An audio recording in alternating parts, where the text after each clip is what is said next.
100% ang compliant rate ng mga rice retailers sa Guadalupe Commercial Complex kaugnay na isinasagawang price monitoring ng pamahalaan.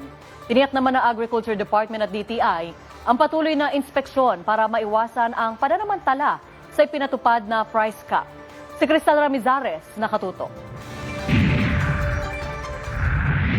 Sobrang mahal ng bigas ngayon eh. Kailangan Suki ng local rice si Nanay Laila, pero gusto na rin niyang sumubok sa imported rice. Ngayon niya lang kasi nalaman na may 50 pesos price cap sa imported rice na ipinatupad ang pamahalaan. Chat-chat ko yung asawa ko na yun ang bibili niya para makatipid siya. Malaking savings po yun sa isang pamilya.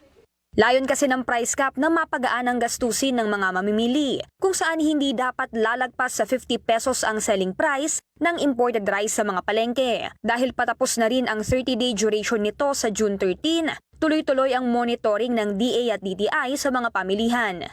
Nakitaan natin na meron din pong naisuhan na notices of violation sa mga palengke na tinitingnan natin yung presyuhan at saka yung particularly yung labeling ng bigas. Sa nagdaang inspeksyon at price monitoring ng DA at DTI, 19 retailers nationwide ang nabigyan ng violation dahil lagpas sa price cap. May 4 namang nasita dahil sa mislabeling o hindi pagsunod sa itinakdang color code. Sa ilalim ng price cap, kinakailangan ring sumunod sila sa color coding ng mga shelf stocker o yung tinatawag nilang price tag nitong mga binibentang bigas. Para sa lokal, kinakailangang puti, habang sa imported naman ay kailangang blue. Kailangang nakikita rin yung rice type, yung origin o yung pinagmulan ng bigas, pati na rin yung percentage ng broken grains.